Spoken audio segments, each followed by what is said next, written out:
Madam President, take the floor. Thank you very much, Honorable President Costa, honorable members of the delegations, citizens, honorable media representatives. Today, we have the pleasure of welcoming to Pristina for the first time since he took office the President of the European Council, Mr. António Costa, a good friend of our country who comes with a wealth of experience that makes this visit important in many dimensions. Above all, this visit is a concrete demonstration of the European Union's commitment and President Costa's personal engagement to Kosovo and to the future of our region in the European family. Mr. President Costa, your vision for EU enlargement as a major strategic project which strengthens peace, security and democracy throughout the European continent is more necessary than ever, because in times like these, when global political and security developments are unpredictable, the need for bold steps is not just an option, but also a necessity. Kosovo is ready to move ahead on its path of European integration. Our institutions are getting stronger year after year. Our citizens are without a doubt the most pro-European in the entire Balkans. And European integration is a path that requires trust, dedication and patience. Then it is time for this commitment to be reflected not only in fine words, but also in concrete steps made by the EU institutions. We expect that under your leadership, these steps do take place.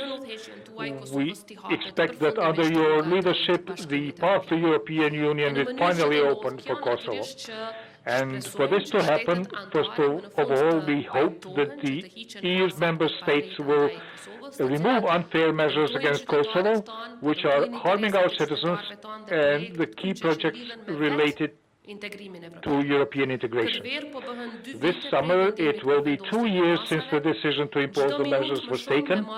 Every minute more with the measures in force, it's 1 more minute of injustice extra, but also 1 more minute away from making the European dream of our citizens come true, and an extra delay in the enlargement project based on merit.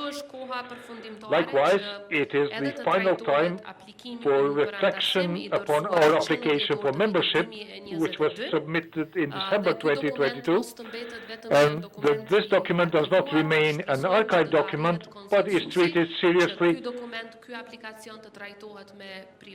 and in priority and in the spirit of cooperation.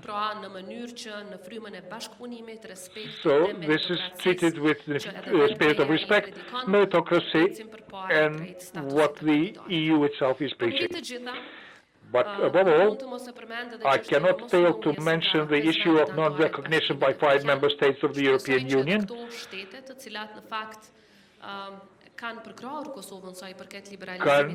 Countries which have supported Kosovo in visa liberalization, but as far as the Kosovo's membership is concerned, I hope and expect that they will continue to support Kosovo, because there can be neither regional stability nor a whole, free and united Europe if a part of the European continent remains hostage to the non-acceptance of irreversible reality, Kosovo, an independent, sovereign and democratic country. Mr.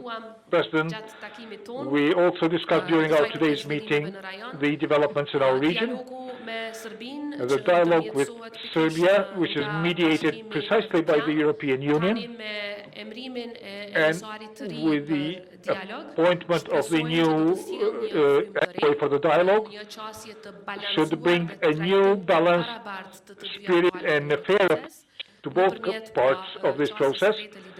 It is the new leadership of the Union which should allow that. The focus of this process should be mutual recognition between Kosovo and Serbia. Otherwise, it would not contribute to long-term peace and stability, neither the European integration of our region.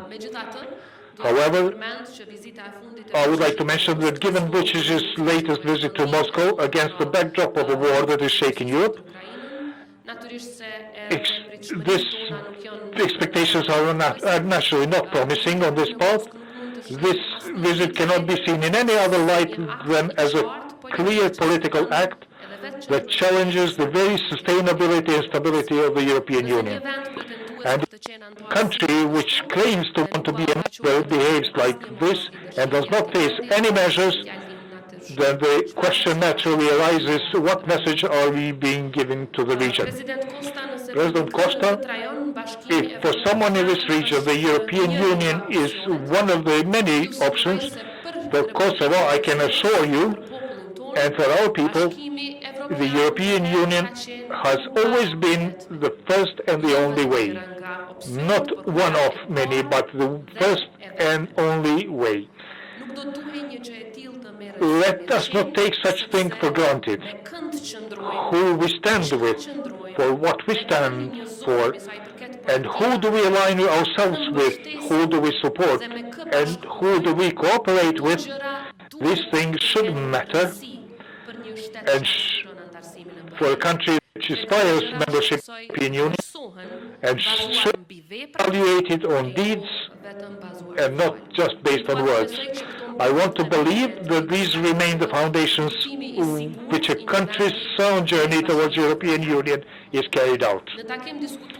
We also discussed the growth plan for the Western Balkans, which is a concrete step through which the EU has shown its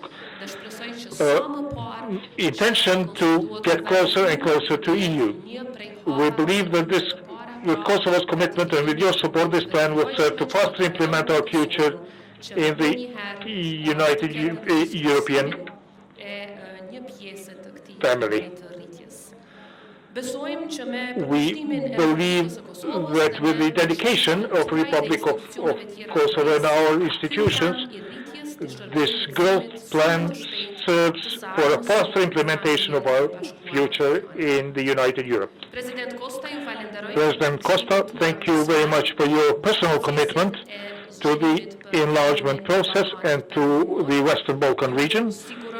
I assure you for our close cooperation, and I assure you for our exceptional determination. We are ready, but we are expecting that the door is open a minute too soon. Kosovo, with its dedication reforms, has been ready for years. We will be meeting tomorrow and day after tomorrow again in Tirana, ahead of and during the European political summit in Tirana. While I hope that this visit of yours will be auspicious for positive developments and for important steps for Kosovo on our European journey. On behalf of the citizens of the Republic of Kosovo, thank you for your visit, for your support, and for your dedication.